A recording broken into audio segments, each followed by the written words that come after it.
This is Silph Radio, the podcast for Pokemon-centered discussion. Each episode we look at a specific aspect of the Pokemon universe and explore both its in-game mythology and its real-world influences and implications.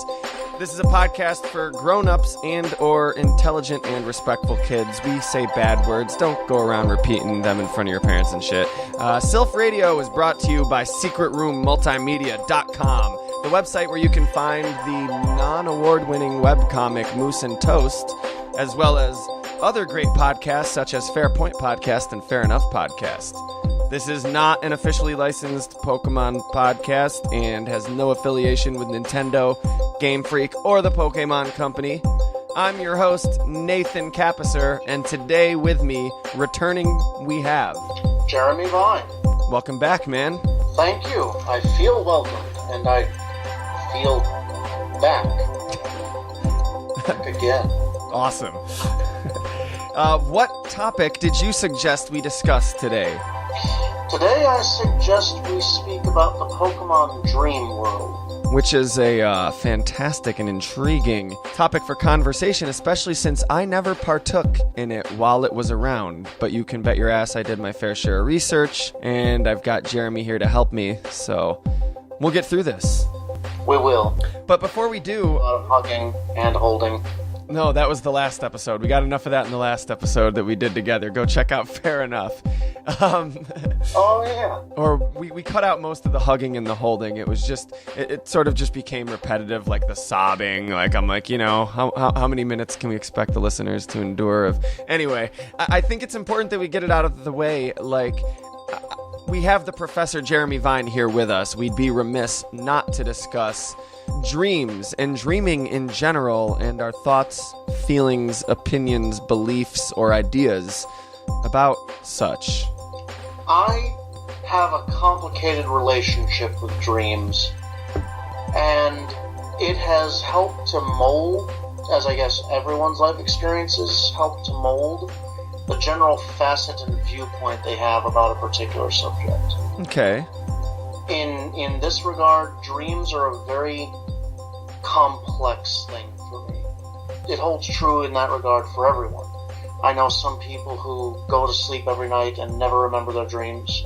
I've seen and spoken to people who can go into their dreams and have the Morpheus effect and just... They can make mountains rise, fly at will, talk to ducks while they moonwalk across the face of Saturn. And for me personally, while I was young, and even to this day, it still occurs every once in a while, but I used to always have the same dream. Interesting. That used to happen to me when I was young, but it doesn't anymore. What is this dream? It was a different world entirely. It was the same dream as far as, I guess, if you were reading a book, it was the same place setting. That's interesting to me because there are certain, like, I won't have the same dream, but there's certain places, like certain comic shops and houses that I've been to numerous times in my dreams that don't exist in real life, but it's always the same, like, comic shop or house, like, when I'm there in my dreams. Well, every time I woke up in the dream, I actually woke up on a very small floating island. I would wake up in a cave surrounded by burning candles in a circle around me, and I would step out from the candle and fall off the island, and then I would enter the dream. Whoa. So was it like that falling sensation like everybody gets in their dreams? I'm not entirely sure. For me, it was weird. I could experience pain in these dreams. Mm-hmm. And it didn't wake me up. It felt like I was falling from a really high height, but like that sinking feeling in your stomach and the fluttering. Yeah. And the wind was very cold, and dew and frost would appear on my skin. When I landed, though, I landed like a feather lands on the ground, really gently. But while I was in the middle of falling, while everything visually perceived to slow down, I could still feel the really cold rush of air all along my skin. And what's even more weird is that when I went to sleep there, is when I would wake up here. Interesting. It always worked out that way. And when I went to sleep here, I woke up in that same damn cave on that same damn island. And every time that you had this dream, it would begin at that floating place with the candles, and you'd take the step and you'd fall, and then you'd, explore Oz and eventually go to sleep and then wake up in the real world. Yeah. And then when you go back and have the dream again, you're back up on the thing again. Yep. Interesting. And it's not like the island was the only thing that was the same. The land below was the same land. It had countries and people and currency. Currency were these multi-shifting, glittering jewel lizards. I remember when I was a kid once, my brother didn't believe me, but I had a dream that felt like days and days and days in one night. And it was like this epic adventure that we went on. I barely remember anything now except for a guy that played piano and then tried to fight us, and my brother punched him and knocked all his teeth out. And the bad guy wore some sort of mask. But I had a repeating dream when I was young in which, I was really young. I didn't know what dictators were, or I probably didn't know what torture was or anything. And yet these concepts and themes were present in my dreams. I had this dream. I feel like I either had the dream every time I fell out of bed, or the dream would cause me to fall out of bed. In the dreams, it was like this post-apocalyptic landscape, like that generic cliche desert, scorched land, and all over the place were these big vats of acid, I guess, and people were being lowered and dipped into them, screaming to their deaths. It wasn't graphic and gruesome. I didn't get a close-up look at any of these people, just at the landscape of all this happening. And there were these big screens everywhere with Kermit the Frog. But Kermit the Frog was this. He wasn't the friendly frog we all know and love. He was this evil, maniacal dictator who was shouting out all the orders on the screen like Hitler or something. If Hitler was in the future and there were screens where he would constantly shout at you the rules. And Muppets somehow gained self-sentience and self-control. Oh God, we've been mistaken all along. The Terminator won't look like people.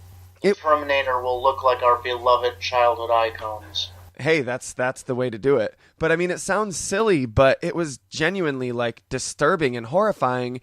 And I find it would be disturbing and horrifying. Your childhood icons turning into Hitlers. And that's disturbing as all get out. I find it fascinating though that it really was before I had any framework for this type of an idea in a post-apocalyptic world where there's a dictator that dips people in acid and has giant screens where he barks out orders. This sounds like something out of Blade Runner or Heavy Metal, Yeah, and that's the thing that I was going to bring up, because my dream, I kept on having this dream well until I was 17 or 18 every single night. And nowadays, I don't get it every single night.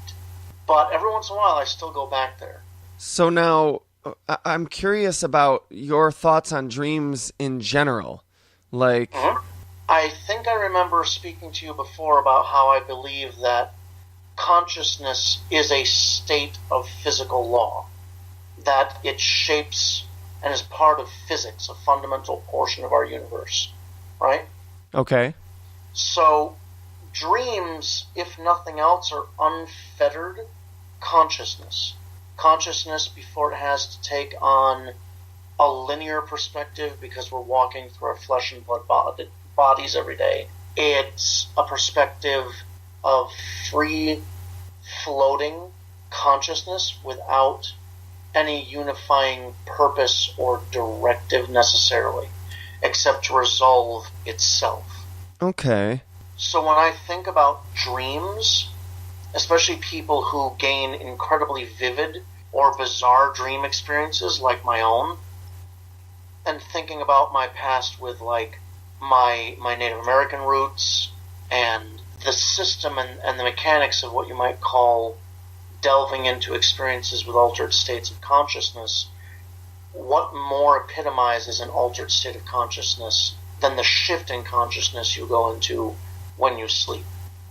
When I think of those things, what it is we're still experiencing the world. It's not like we stop breathing. Yes. It's not like our metabolic functions cease when we dream. And it's not as if we actually stop thinking or experiencing the world either.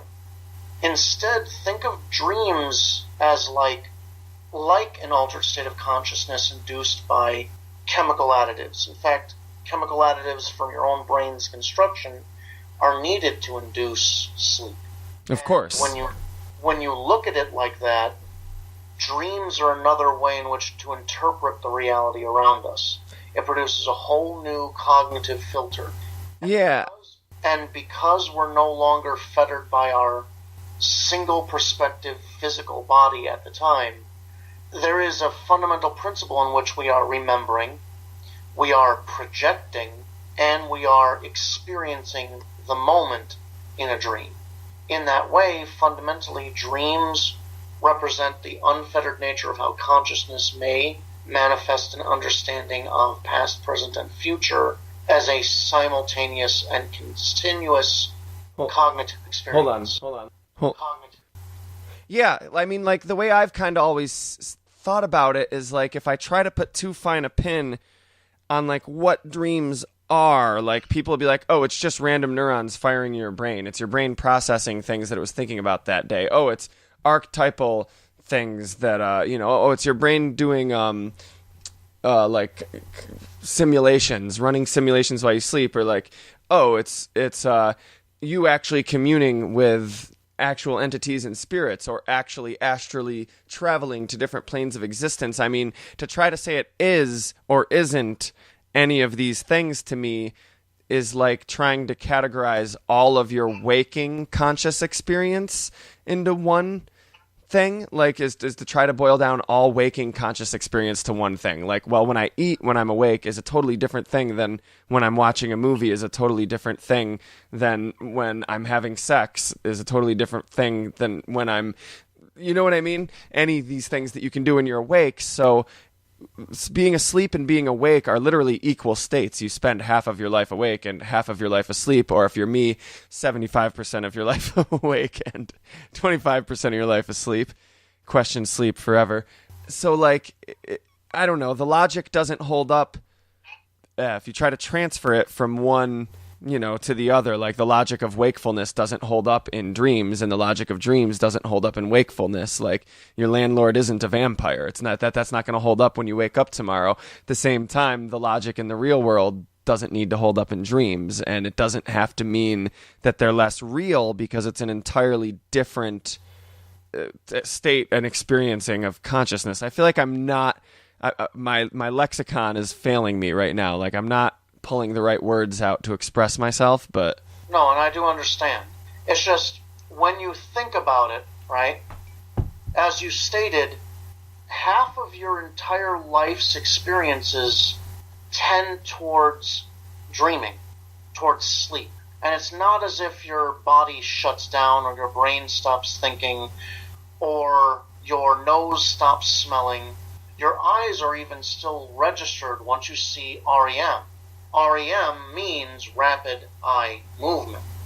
This means that sensory data, which would normally facilitate its function through using your eyes and the nerves in your eyes, are still being stimulated, even if it's from an internal biological mechanism. When you look at the state of dreaming, you can put it as in a complex form or a non-complex form as you want, but ultimately it is another way in which your brain switches to an alternative aspect. It produces chemicals, just as if you were experiencing the nature of doing certain shamanic rituals or Native American rites. It produces an altered state of chemical interference in the brain, and due to this produces a new way in which your brain's pathways connect and bridge. It is such a difference in the way that your brain functions that it forces your body to adhere to a state of restfulness, and you experience reality through a whole new cognitive filter. You are not being given information that doesn't exist. You are now taking that information and seeing it in a whole new filter. Yeah, I mean, you can say that your brain is just making it all up, but like you can and should literally say the same exact thing about wakefulness. Like you're still receiving real stimulus and real information about the universe, and your brain is interpreting it through the filter of chemicals that it operates upon when you're awake. Precisely. Yeah. I think of those things, and I think of my experiences with my Native American self, and I think of my different experiences with speaking with people, and my own experiences with detailed, vivid dreams. I think about the fact that when we are asleep, we are no longer completely interacting with our physical bodies either. We're in a state in which we separate ourselves cognitively from the physical sensation of the body. In this way, our minds adapt to a non-linear system. You gain the data of memory, you project future possibility, and you experience the presence of the now. In this way, in the dreaming state, we occupy, at least in a cognitive sense, a state of unified time. Past, present, and future coalesce into a singular moment of experience. And with that going on, it's the reason why things become nonsensical in your brain. There is no difference between what you remember and what you experience. No difference between what you might see and what you are seeing. Now, you're sort of referencing like prophetic dreams there, I'm assuming. Prophetic dreams. I was getting into the more bizarre aspects of that one dream because it's a great jumping off point to many of my points here, right? But I've met people in that dream, for instance, that I never knew, and then maybe even a couple years later, I've met that person. I have dreams all the time where, like, I never have actually significant prophetic dreams where it'll be like, oh, I dreamt about a major car crash and then there was a giant accident in front of my house the next day, or I dreamt about a plane crashing into a building and then 9/11 happened, or anything like that. But I mean, it'll be something stupid. Like, I remember one day, this was years before Toy Story 3 came out, but years after Toy Story 2 came out, when Toy Story was nowhere in the public consciousness, and I hadn't seen or heard anything to do with Toy Story, not even in a Disney store, in years. And I had a dream about Buzz Lightyear, and the next day, a kid came into my work with a giant Buzz Lightyear toy, which is something I hadn't seen in years. Little things like that. Or I'll have a dream about just something so random and obscure and pointless that you haven't experienced in a long, long time, or that's too specific to chalk up to coincidence. And then the next day, something very small and arbitrary will happen that will be like, oh my god, what the fuck, I dreamt about that last night. Nathan from the future here. Case in point, about a day or two before the recent big Pokemon announcement, I had a dream which at the time seemed pointless, confusing, and arbitrary, and so I told no one. It's one of those dreams that's like such a combination of banal and nonsensical that it's hard to explain, but in it I dreamt that Nintendo announced that the next games they would be releasing were Pokemon Black 2 and White 2. In the dream, I was confused because these games had already been released like 6 years ago, and I inquired about this, to which I received an answer along the lines of, oh yeah, no, this is totally different. It's Pokemon Black 2 and White 2 for Sun and Moon. Within the next couple of days, it was announced that they would be releasing Ultra Sun and Ultra Moon in lieu of a third game, just like they did with Black and White, which would involve the third mascot legendary Pokemon fusing in some sort of way with the legendary you get your grubby little paws on, just like they did in Black and White. Dreams, man. They're crazy.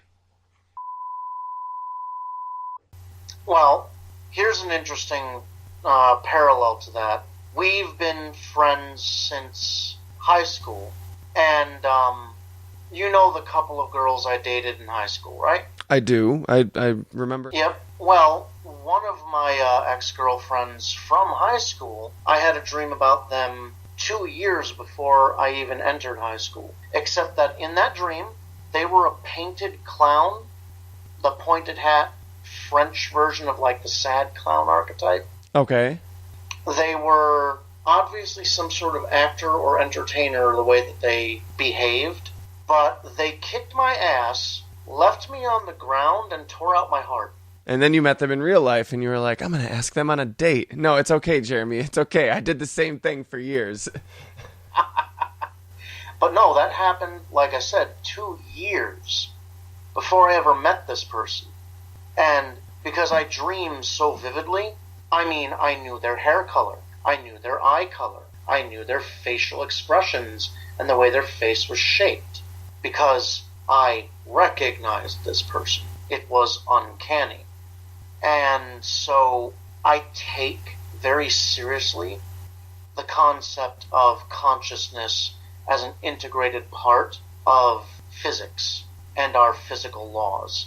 Whether it's understood and its full impact is understood, it still has a deep connection to our physical world and really how we interpret our waking selves. There are many ways in which this is interpreted and beaten around the bush, but there's always been this state of understanding in mankind that our dreams are significant, and we'll give them various excuses. Sometimes people will talk about them as prophetic dreams.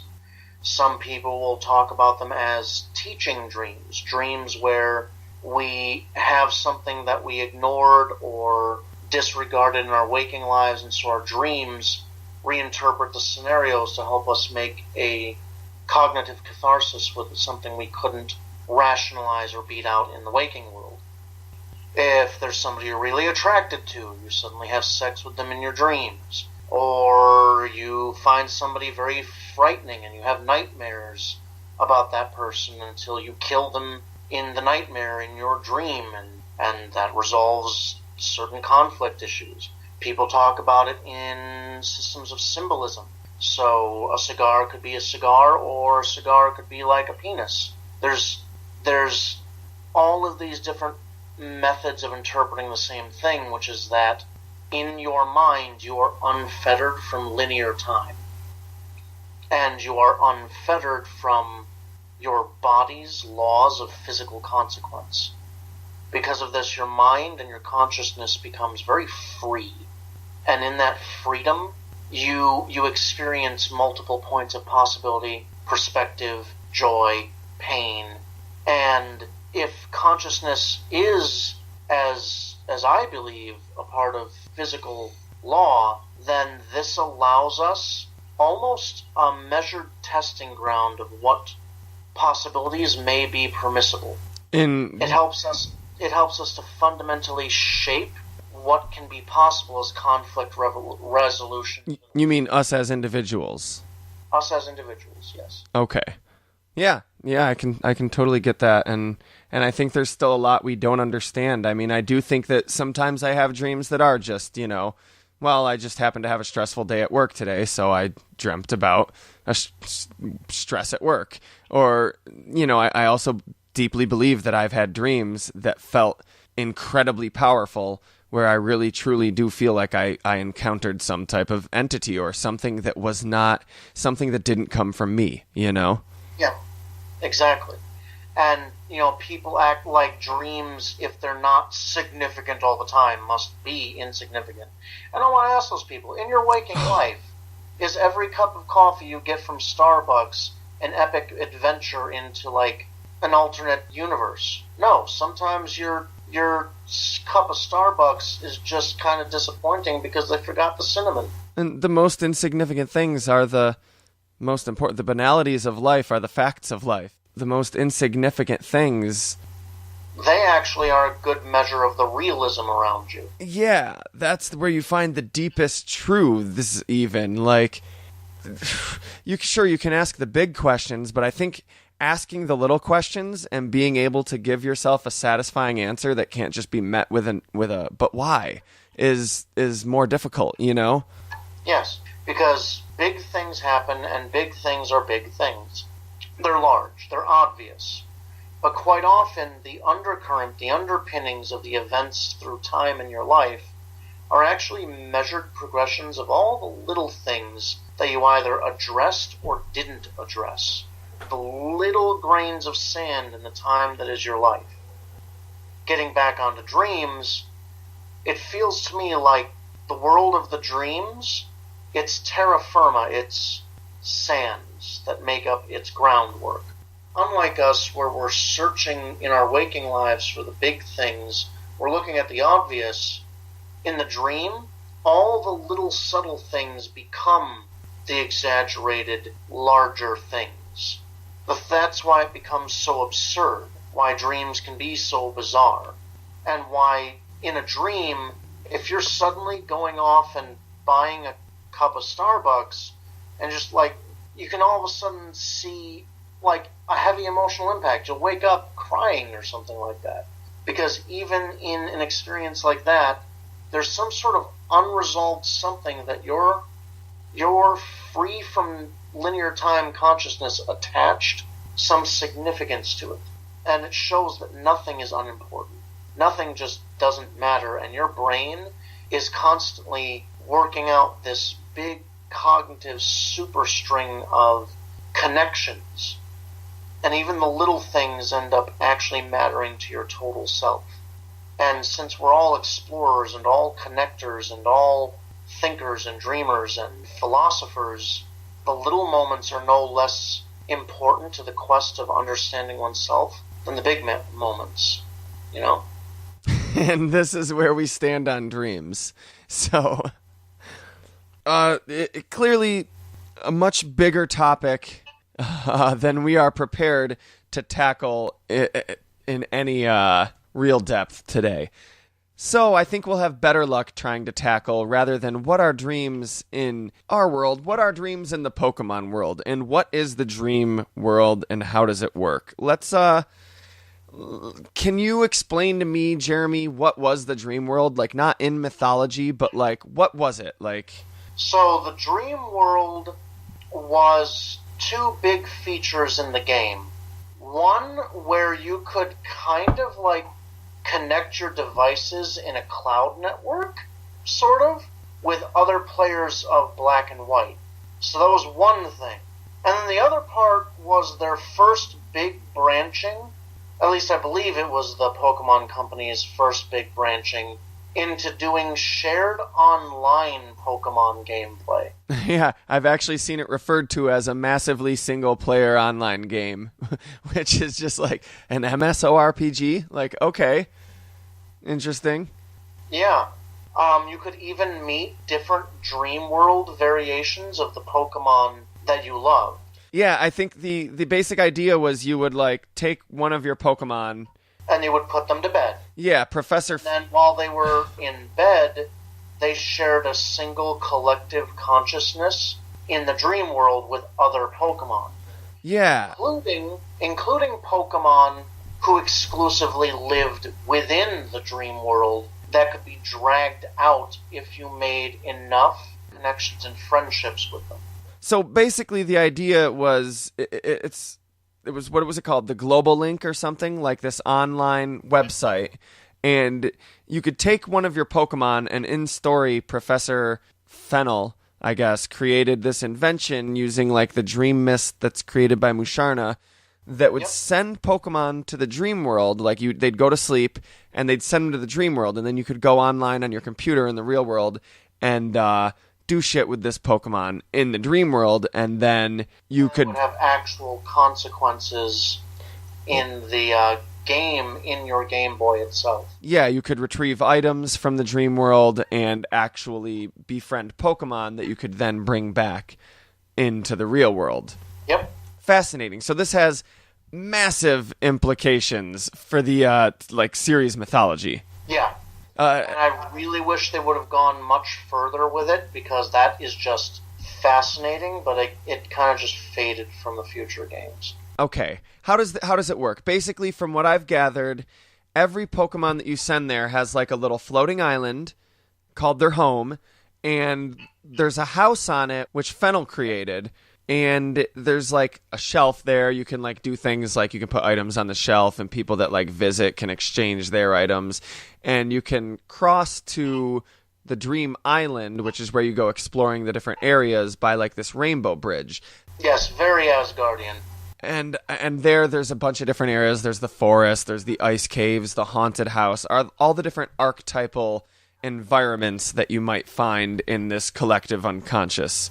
Yep. And I feel like this is something that already existed that she tapped into, but it's almost like with this whatever technology she developed. Yes, what was stated, if I remember correctly, by Professor Fennel, is that the dream world has always existed for Pokemon, and all she's managed to do is find a way to use Musharna's Dream Mist to give us a technology bridge to see what the Pokemon have already been experiencing all along, to make us have the ability to connect with them. Not just that, but to build homes there and to take things from the dream world and manifest them in reality. As she said, she built the homes there, so it's like she's sort of creating a matrix almost in stepping on Morpheus's turf, but like in dream space, for lack of a better way to put it, like in the collective Pokemon unconscious which she discovered. I imagine it has to be like built upon the same technology that they use to turn Pokemon into data. If they can turn brainwaves into data, then maybe they could convert brainwaves into data and then convert that data into a real manifested thing in the real world. Or maybe it's kind of like those episodes from South Park where they did War on Imagination. The collective unconscious as an actual alternate dimension? Yes. Are you just being... I'm hold on, are you making a joke, or are you are you proposing a serious... I'm doing both. Okay. It's kind of funny. Okay. It's also kind of terrifying because it's already been confirmed that there are multiple realities and multiple dimensions, especially with the new Alola region. There are alternate dimensions of experience, and there are alternate worlds, some of which are not even inhabited by humans. Yeah, we've already got the idea that there's the old games that don't have mega evolutions, and the new ones that do are two different like universes. Then there's also the idea that there's the red version and blue version are different universes, and that every single person who plays is playing their own different universe. And also there's the distortion world, and also there's like wherever the ultra beasts come from.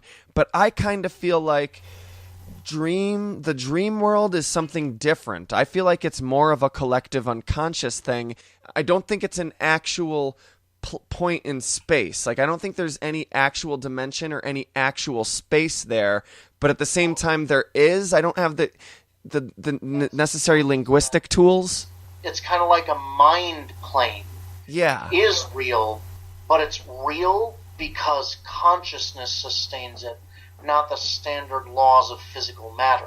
Yes. And so in that way, what Professor Fennel did was kind of messed up. She found a way to bring tanks into the Pokemon's collective unconscious imaginations.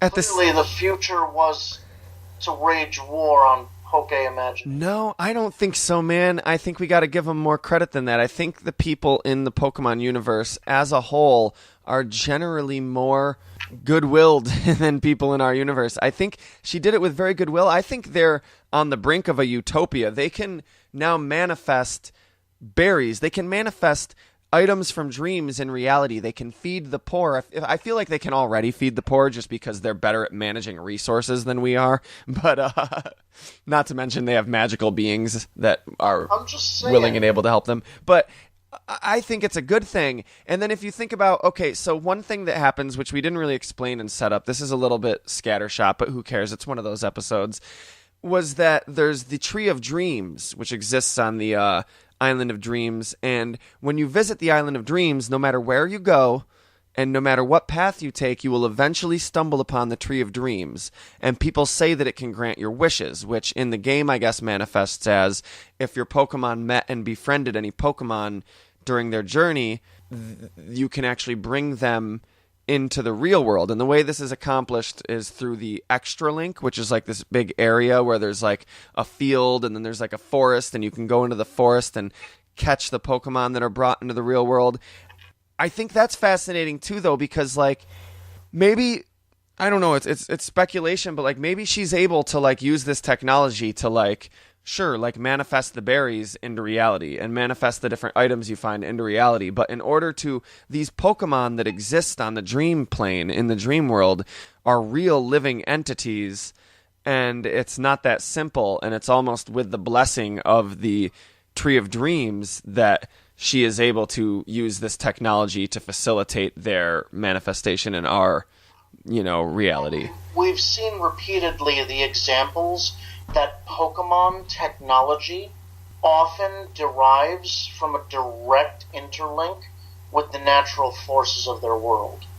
They don't make technology that is foreign to the laws of their physical worlds. They make technology that is congruent and cooperative with the physical laws of their world. Yes. So I don't know. I don't think she totally hijacked the Pokemon collective unconscious. I think she just installed a doorway and a few other things, a few pipelines. Oh God. Exactly. Oh God. Pipelines, and then they're just going to run, a little bit of oil through, and those leaks aren't anything to worry about. But it's going into every Pokemon's brain. But I think through the partnership of humankind and Pokemon, and it seems to me like there is some. She has no control over. She can build houses there. She's like learned through her technology. You can build houses, you can build a nuke. Well, she's learned enough to do that, but what I'm saying is like she can't fuck with the Tree of Dreams. The Tree of Dreams is there. No matter what path you take, you wind up there. This is like deeply entrenched, like real stuff in who says the universe. She can't fuck with it. Like you this said, is well, I don't know. Nobody, no, just nicer than us. Nobody. We're just theorizing about this. What I'm saying is, from my perspective, I totally think that because of like the abomination unto Arceus that she has done, she could technically burn that Tree of Dreams to the dream ground. Okay. If she wanted. Build a house, you can build a nuke. If you can bring... I understand what you're saying. Dream things in the physical world and physical things into the dream world, you're now cross-pollinating rules of physics. And that's always dangerous. Well, that's also progress. I mean, that's what harnessing electricity was, too. It was very dangerous. I think, from what I was proposing, though... Well, sure, maybe if she put in hard work, she could. I don't think that's her intention, though. But what I was proposing was that it's you still do need, like the Pokemon needs to reach the Tree of Dreams and appeal to the Tree of Dreams in order to bring one of their friends to the real world. So, like, the technology, I think, facilitates it, but it doesn't happen without permission of the Tree of Dreams, without the blessing of the Dream Tree. So you're saying the tree is the bad guy? You sound like Phil, Jeremy. Like, do you think she just has this horrible ill will? Because I don't see it that way. I don't see that as the authorial intent. She has a secret. I think she has a secret dark side. Do you? To her, yeah. But she has a. I'm being a little funny. She has a feather beret in her hair. A feather beret. I meant to say a flower beret, but apparently it's not even a beret. It's just a hairband. Whatever. But she has a feather beret in her hair. That is true. That does give her a good guy point. Okay, I'm clearly wrong. You best. No, I'm willing to hear you out. I just it just felt like you were imposing this ill will upon. No, it's actually more that if you've played through the game, there's like this slight detachment from Fennel.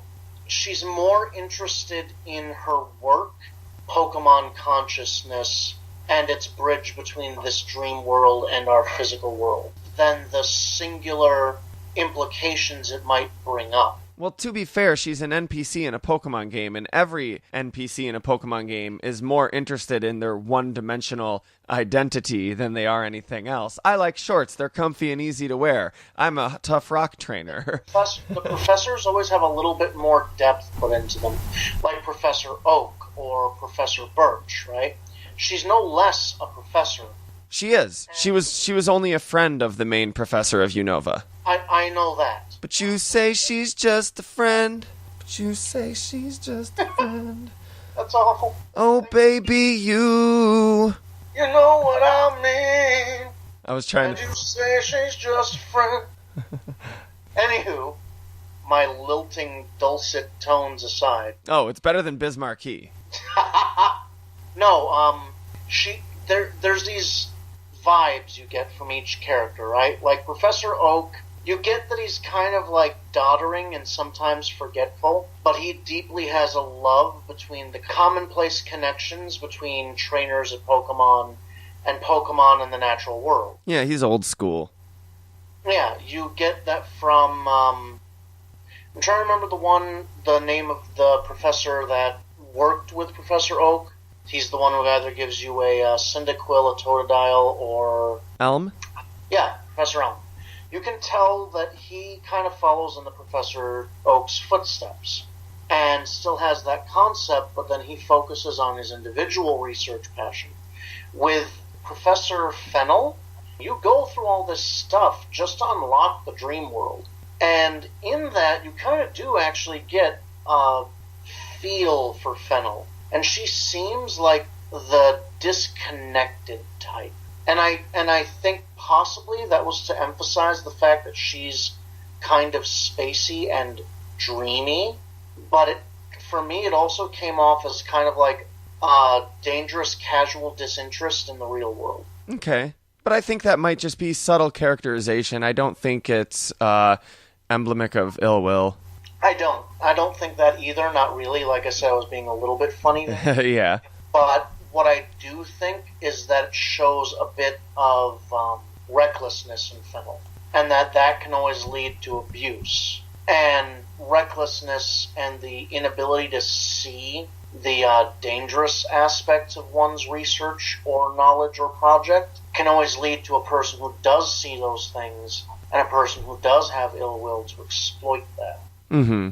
And I think they could have done more with the dream world. I mean, a lot more.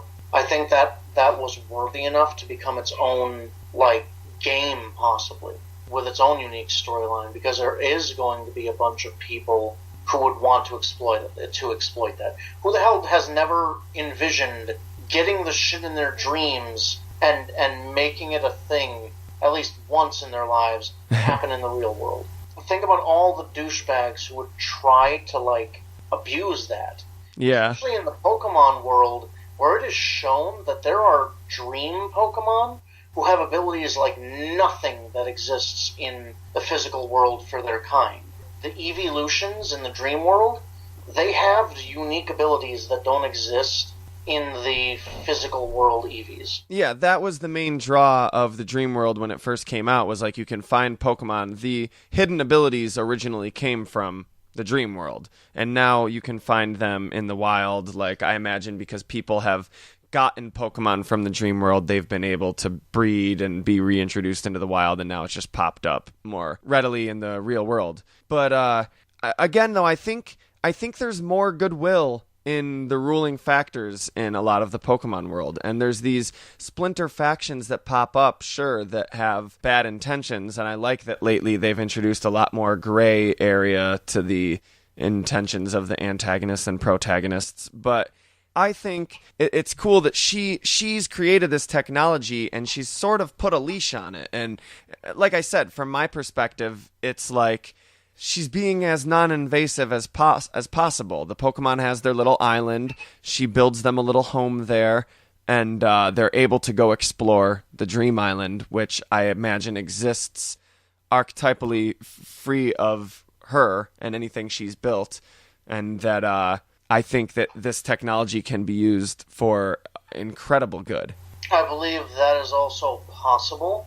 All things which can be exploited for selfish means can also inevitably be exploited for altruistic means, and vice versa. Yeah. The danger is when you don't guard against the exploitation of something which should be used for the benefit of all, and you don't guard against those who would use it for selfish, self-advantageous action. Exactly. That's the constant conflict of, progress. Yeah. Wait. So which one of us is the libertarian in this scenario? Let freedom ring. I don't know. Have you played Dream Radar? I don't know. In the Dream Radar, it's got like another professor, friend of Fennel's or whatever, that's they're investigating the interdream zone, which is like between, dreams and wakefulness, like a hypnagogic zones of sorts. I haven't explored that fast of things, unfortunately, so I'm a bit of a dry well on that subject. And it was just something you could download on your 3DS. It's one of the augmented reality games where you use the 3DS to like look around your room, and you bust up these dream clouds to like collect dream orbs, and sometimes a Tornadus or a Thunderous or like the Force of Nature Pokemon will like appear from the clouds. And I think this is interesting because it kind of reminds me of like sleep paralysis, and like B, like the way like shamans and stuff can like commune with other spirits in a similar state between sleep and wakefulness, like other spirits of the forces of nature, and I wonder how intentional that was. I think it was probably very intentional, especially with the way that they patterned Muna and Musharna. They clearly are based off of like the dream tapirs of certain legends, and then you give them those flower-like designs that are on them are very much, yes, obviously like Flower Child, kind of like hippie mind expansion vibe to it, but there's also the concept of like flower patterns that are used in many contexts of cultures and alternative cultures and mysticism and shamanistic cultures, where flowers represent the opening of the various layers of consciousness and the exploration therein of higher states of reasoning the world out. So Muna and Musharna definitely give that vibe to their very existence. Yeah, they're really cool Pokemon too. I like that. Oh, yeah. And Muna and Musharna, I guess, produce this dream mist, is what it's called, I guess, which is what she uses to power the technology to break through to the dream world.